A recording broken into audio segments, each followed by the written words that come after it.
Good morning everybody. मैं प्रतीक त्रिपाठी इस session में आपका स्वागत करता हूं। I welcome you all in this session of vocabulary through the Hindu articles.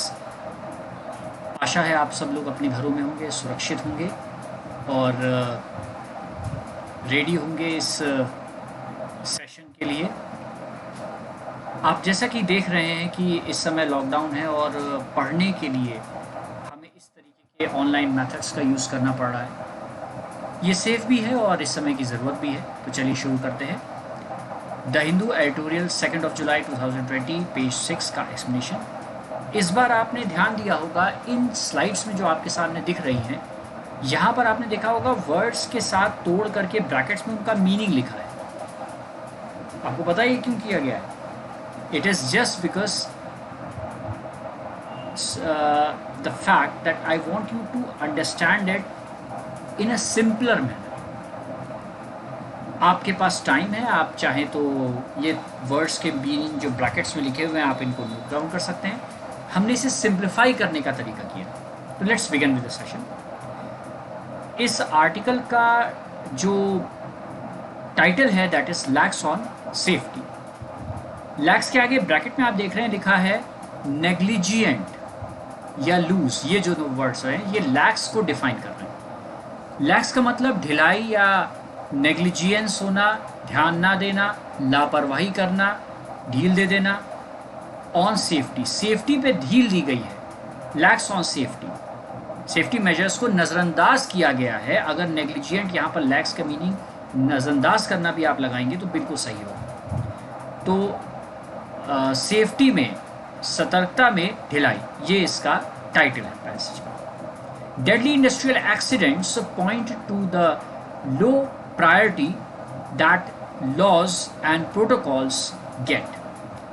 Deadly industrial accidents जो बड़े बड़े औद्योगिक हादसे हो रहे हैं वो पॉइंट करते हैं, मीन्स इशारा करते हैं कि बहुत कम, लो, मामूली सी प्राथमिकता, मीन्स फंडामेंटलिटी दैट इज इम्पॉर्टेंस, बहुत कम प्राथमिकता दी जा रही है नियमों को, लॉज को और प्रोटोकॉल्स को। प्रोटोकॉल्स का मतलब है fixed rules of formal behaviour, means एक असॉर्टेड ऑर्डर में प्रॉपरली, सलीके से किसी वर्क को करने का जो मेथड होता है, बिहेवियर होता है, उसे हम प्रोटोकॉल कहते हैं। प्रोटोकॉल का मतलब गवर्नमेंट के पॉइंट ऑफ व्यू से कई जगहों पे ये भी निकलता है कि जैसे फॉर एग्जांपल प्रोटोकॉल ये होता है कि जैसे इंडिया से कोई foreign dignitary out of country जाएगा तो वहाँ पर जो व्यक्ति उसे रिसीव करने आएगा that is also called a formal protocol. Government का प्रोटोकॉल होता है, मीन्स बराबर के लेवल को बराबर के लेवल से ही ग्रीट किया जा सकता है। तो प्रोटोकॉल के वर्ड्स के ऐसे मीनिंग्स भी निकलते हैं। यहाँ पर प्रोटोकॉल का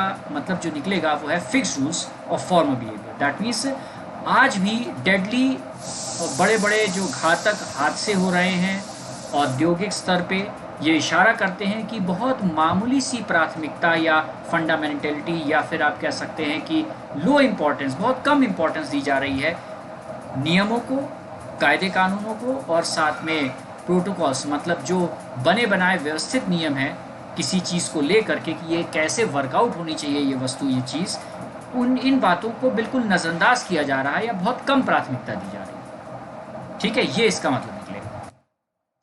Two deadly industrial disasters in Tamil Nadu and Andhra Pradesh leading to the loss of at least 8 lives and causing serious injuries to many once again underscore the value of safety protocols. दो deadly हादसे, मतलब बहुत घातक जो industrial औद्योगिक हादसे हुए तमिलनाडु में और आंध्र प्रदेश में, जिसकी वजह से 8 लोगों की तो जान ही चली गई, बेचारे मर गए, दे डिसीज्ड, और सीरियस इंजरीज़, बहुत सीरियस इंजरीज़ या चोटें आई हैं, बहुत घातक चोटें आई हैं, कई लोगों को बहुत जान माल का नुकसान हो, कई लोग मर गए, कुछ लोग घायल हो गए। Once again underscore the value of safety protocols. Underscore का मतलब वैसे तो आप जानते हैं अंडरस्कोर एक जो डैश लगाते हैं नीचे आप अपने ईमेल को टाइप करते हुए, लेकिन यहाँ पर अंडरस्कोर का मतलब है किसी चीज़ को तवज्जो देना, ध्यान देना, मार्क करना, शो करना, एम्फसाइज करना, उजागर करना। तो यहाँ पर ये मतलब है ये बातें, ये नुकसान, ये हादसे जो दो जगह पे हुए हैं, ये अंडरस्कोर करते हैं, मतलब जोर देते हैं वैल्यू ऑफ सेफ्टी प्रोटोकॉल्स के लिए। कि सेफ्टी प्रोटोकॉल्स की वैल्यू आखिरकार है क्या। उस पे ध्यान नहीं दिया जा रहा है। इस बात को उजागर करते हैं, एम्फोसाइज करते हैं इस बात पे कि क्या वैल्यू रह गई है सेफ्टी प्रोटोकॉल्स की इंडस्ट्रियल बातों को लेकर के। In a boiler blast at Nivli thermal power station, 6 people were killed and a dozen workers suffered severe burns, while a toxic chemical leak at a pharmaceutical plant in Vishakhapatnam led to 2 deaths immediately. Boiler एक ऐसे मान लीजिए container जिसमें liquid या water को boil किया जाता है किसी इंडस्ट्रियल वर्क के लिए, उसमें ब्लास्ट हो गया जो निवली थर्मल पावर स्टेशन में हुआ, जिसमें 6 लोगों ने अपनी जान गंवा दी और दर्जनों लोग जो हैं वो बहुत सीवियर बर्न्स, मतलब 2-3 डिग्री का बर्न जो होता है जिसमें स्किन पूरी रैप हो जाती है, चैप हो जाती है, वो सीवियर बर्न बहुत बुरी तरह झुलस गए, जल गए कई दर्जनों लोग, और 6 लोगों की तो जान ही चली गई जो थर्मल पावर स्टेशन में बॉयलर का ब्लास्ट हुआ। और जबकि एक वाइल का मतलब यहाँ जबकि से, जबकि एक टॉक्सिक मतलब घातक, डेडली, जानलेवा केमिकल लीक हुआ एक फार्मास्यूटिकल प्लांट में, जो दवाइयाँ बनाने वाली कंपनी के प्लांट में हुआ विशाखापट्टनम में, जिससे 2 डेथ्स इमीडिएटली हो गए। 2 लोग बेचारे तुरंत के तुरंत मर गए, इमीडिएट डेथ्स हो गए। ठीक है, ये 2 हादसे जो थे, these and 2 other recent disasters, और ये 2 और साथ में कुछ रिसेंट हाल ही में जो डिजास्टर्स हुए, हादसे हुए, also at a Neyveli power plant and the LG Polymers factory in the Vishakhapatnam area have come at a stressful time when India is trying to find its feet in the midst of the pandemic.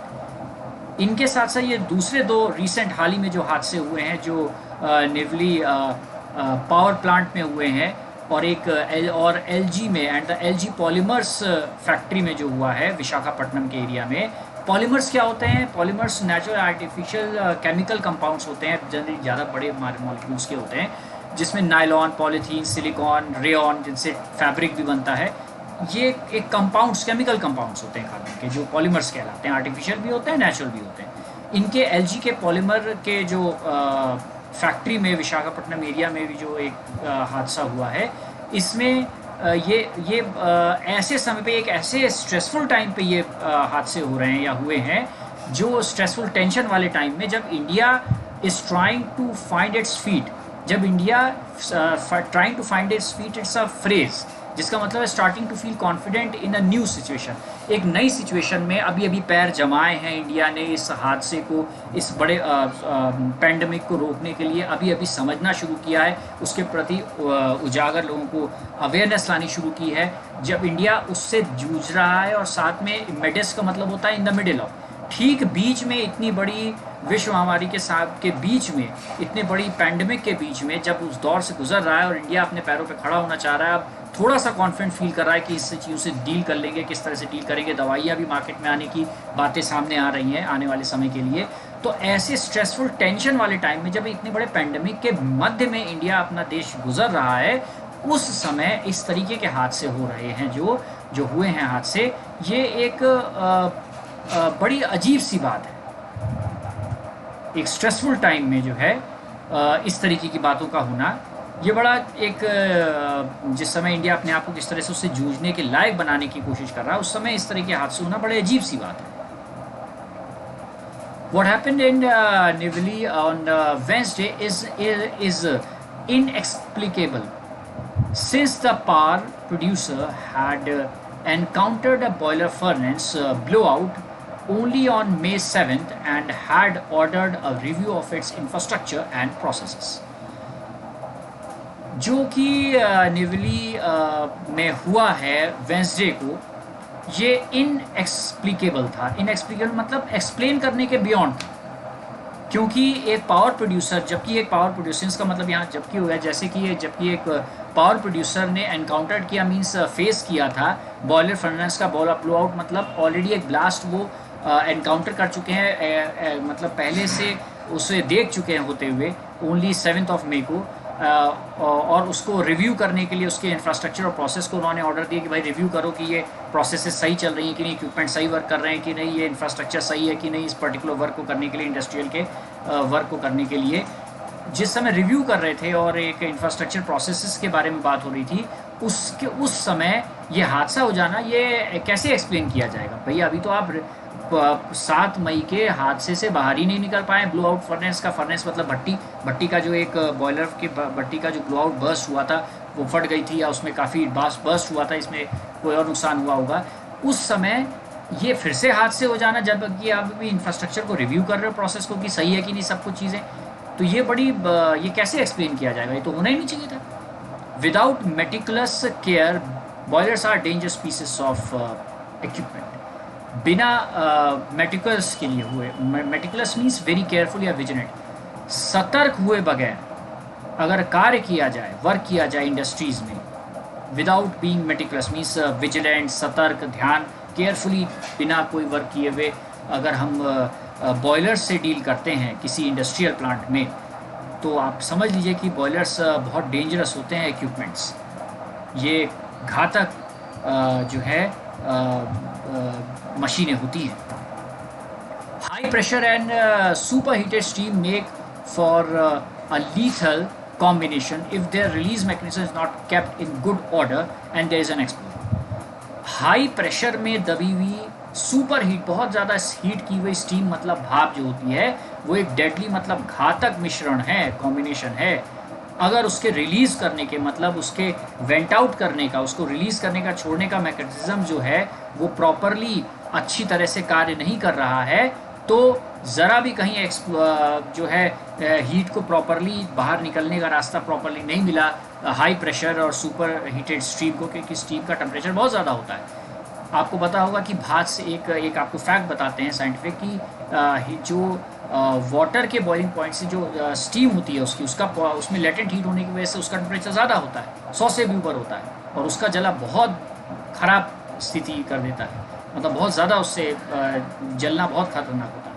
तो high pressurized super heated steam जो कि एक lethal combination है, deadly घातक मिश्रण है, उसका अगर वेंट आउट निकलने का रास्ता प्रॉपर नहीं होगा मैनेज, और उसमें प्रॉपरली सब चीज़ें नहीं चेक की जाएंगी मैकेनिज्म में, उसका मेथड सही नहीं होगा, तो एक्सप्लोजन और वहाँ पर एक्सप्लोजन होता है, तो ये बहुत नुकसान करता है, बहुत जानो माल का नुकसान होता है। For this very reason there are regulated strictly under the Indian boilers act, at least on paper. कह रहा है कम से कम पेपर या ऑन पेपर कहा जाए या थ्योरी या राइटिंग पे कहा जाए, तो ये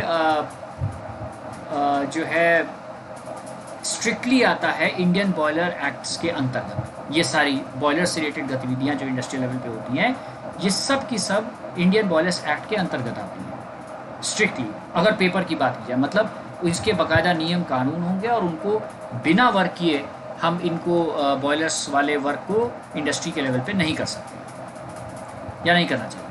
the terrible consequences of lakhs boiler safety were evident 3 years ago in Raebareli when a blast at an NTPC power plant killed a few dozen people।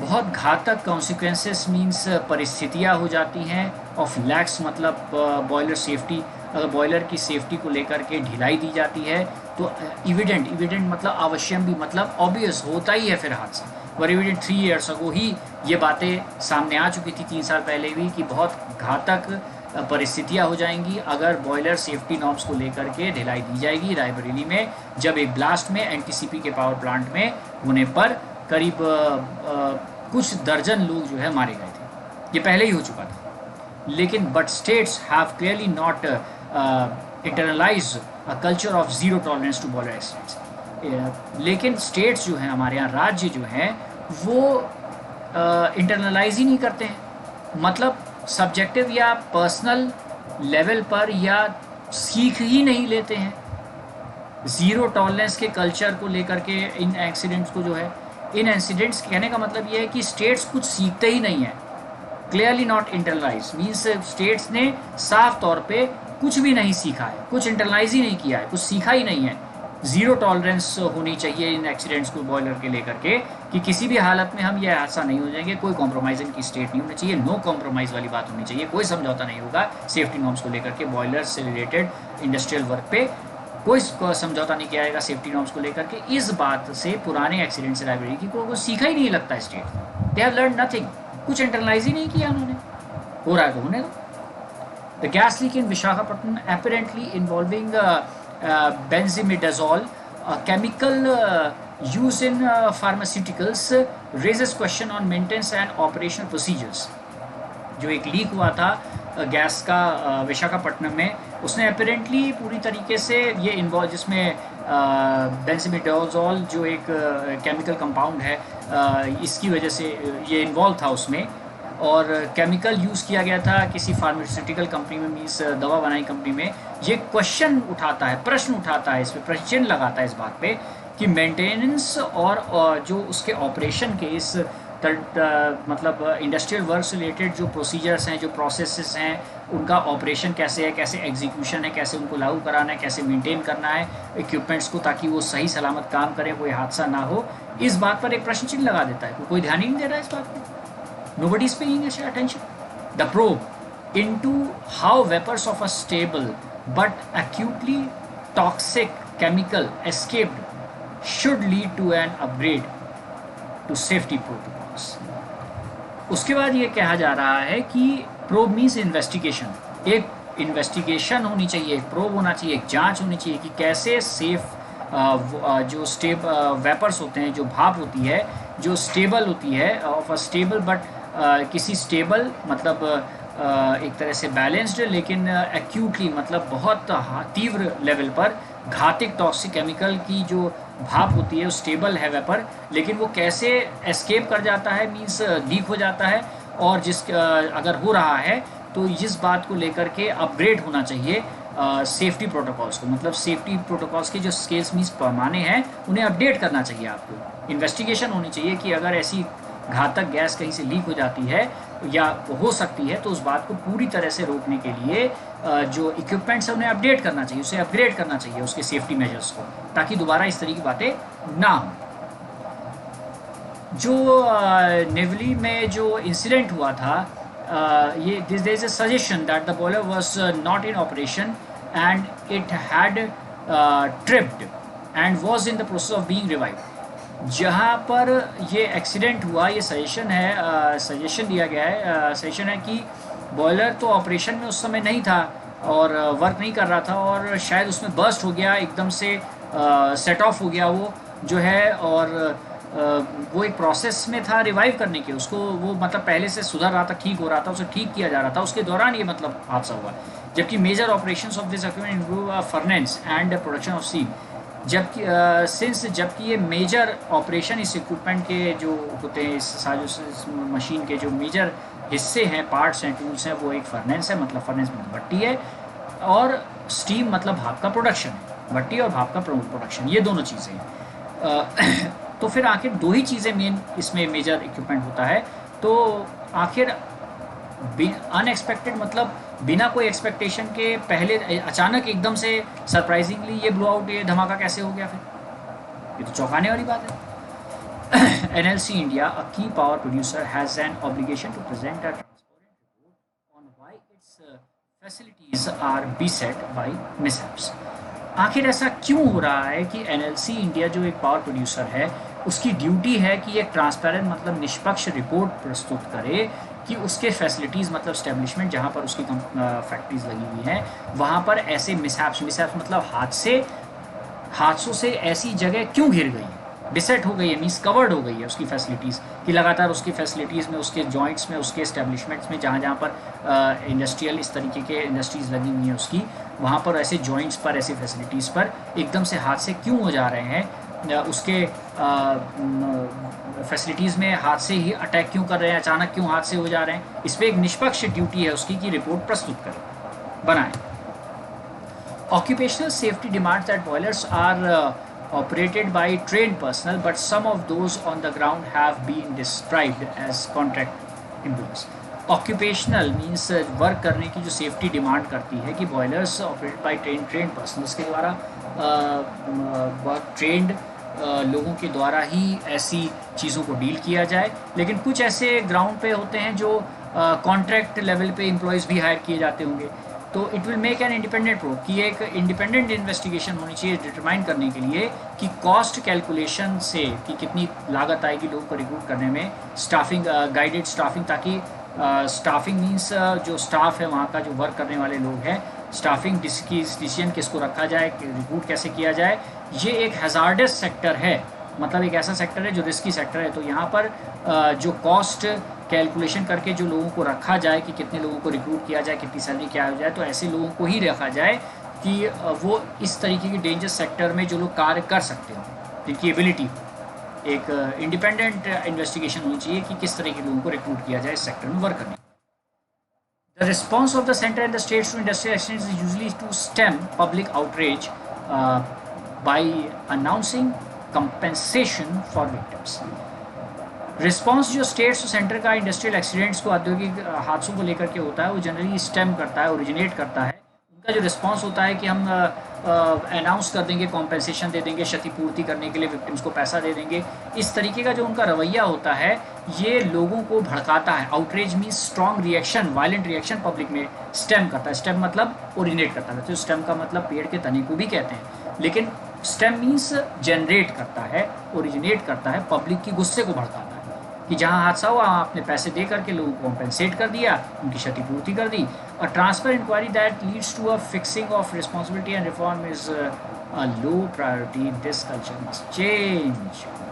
देखिए क्या कहा जा रहा है कि एक ट्रांसपेरेंट निष्पक्ष इंक्वायरी होनी चाहिए जिससे अकाउंटेबिलिटी मीन्स रिस्पॉन्सिबिलिटी फिक्स की जाए कि कौन जिम्मेदार है, कौन किसकी जवाबदेही है इस बात को लेकर के, कौन जिम्मेदार है। और रिफॉर्म मीन्स सुधार लाए जाएं, लो प्राथमिकता वाली बातें जो मतलब रिफॉर्म जो है इन सबको बहुत कम प्राथमिकता मिलती है। भाई एक प्रॉपरली इंक्वायरी बैठानी चाहिए, ट्रांसपेरेंट हो, निष्पक्ष, साथ में जिम्मेदारी लेनी चाहिए कि किसकी वजह से हादसा हुआ है, और साथ में सुधार लाने चाहिए। ये तीन चीज़ें ज़्यादा इंपॉर्टेंट है जिनको प्राथमिकता दी नहीं जाती है कायदे से। इस प्रकार का कल्चर जो है कि पैसा दे करके किसी की क्षति को पूर्ति कर देना की जगह पर प्रॉपरली इंक्वायरी होनी चाहिए और सुधार लाने चाहिए और जिम्मेदारी फिक्स करनी चाहिए। ये कल्चर जो है कि पैसे दे के मुँह बंद कर देना लोगों का, इसे अब हटना चाहिए, इस कल्चर को जाना चाहिए, कल्चर नहीं होना चाहिए। Such accidents are mostly preventable and occur rarely in the industrialized world, but of impeccable attention to safety. इस प्रकार के एक्सीडेंट्स जो हो रहे हैं औद्योगिक स्तर पे, ये प्रिवेंटेबल है, मतलब इनको होने से रोका जा सकता है, अवॉइडेबल हैं, इनको चाहें तो अवॉइड कर सकते हैं, क्योंकि ये रेयरली होने वाले इंडस्ट्रियल वर्ल्ड में हादसे होते हैं। और because of impeccable attention to safety, क्योंकि अगर impeccable means perfect, flawless, faultless, according to the highest standards, अगर प्रॉपर तरीके से सेफ्टी नॉर्म्स को फॉलो किया जाए तो इस प्रकार के हादसे जो हो रहे हैं इन्हें होने से रोका जा सकता है, प्रिवेंट किया जा सकता है, स्टॉप किया जा सकता है, रोका जा सकता है, क्योंकि ये रेयरली होने वाले इंडस्ट्रियल वर्ल्ड के हादसे हैं। ये इनको बिल्कुल प्रॉपर, सुटेबल, इम्पैक्टेबल, परफेक्ट तरीके से सेफ्टी नॉर्म्स को अप्लाई करेंगे तो इनको रोका जा सकता है, यह अवॉइडेबल है। ये India's aspiration to industrialize should be on safety. India का जो एस्पिरेशन मीन्स जो ड्रीम है इंडस्ट्रियलाइज कंट्री बनने का, एक तरह से डेवलप्ड कंट्री बनने का, उसका जो इंडिया का एस्पिरेशन जो ड्रीम है, एस्पिरेशन मीन ड्रीम जो है इंडस्ट्रियलाइज होने का, ये सेफ्टी नॉर्म पे, सेफ्टी पर फाउंडेड होना चाहिए। फाउंडेड मतलब बेस्ड होना चाहिए, एस्टेब्लिश होना चाहिए। इसकी जो आधारशिला है वो सेफ्टी के बेस पे होनी चाहिए कि जिस पे इंडिया अपना ड्रीम रखे एक इंडस्ट्रियलाइज नेशन बने और develop. Thank you everybody, I hope you enjoyed the session. हमने कोशिश की मैंने कि जितना हो सके इसको सिंपल तरीके से एक्सप्लेन करने की। नेक्स्ट मीटिंग में हम फिर हाजिर होंगे एक नया पैराग्राफ लेकर के और इसी तरीके से सिंप्लीफाई करने की कोशिश की जाएगी।